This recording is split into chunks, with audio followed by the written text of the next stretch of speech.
Hello guys, good evening. Naday ka check char about ni sa akong crave kay nagka-crave ko og kanang sinugbang isda kay sis na kuyog mi ni afam sa isa ka balay nang kuyog mi sa akong husband sa isa ka balay.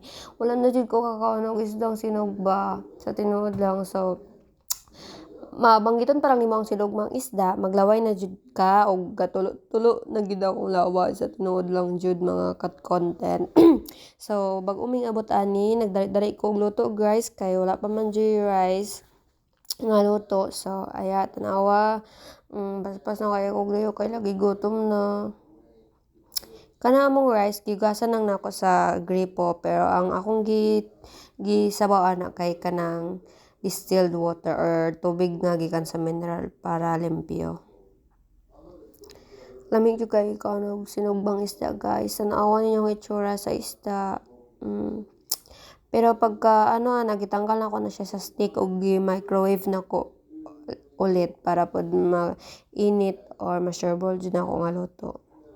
Nindot lang kay naipakapin nga lemon sito og sili. So, ara na. So, managinaingon og as in, bisag ga voice over ko, karon galanta ko sa isda, no? Gatubod jud akong laway. Nag-slice na kog sauce.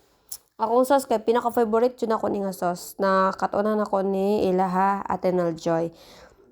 Aning tuyo nga with kamatis og sibuyas bombay. Tapos, butangan ko na lang pod og chili lemon sito. And thank you for watching.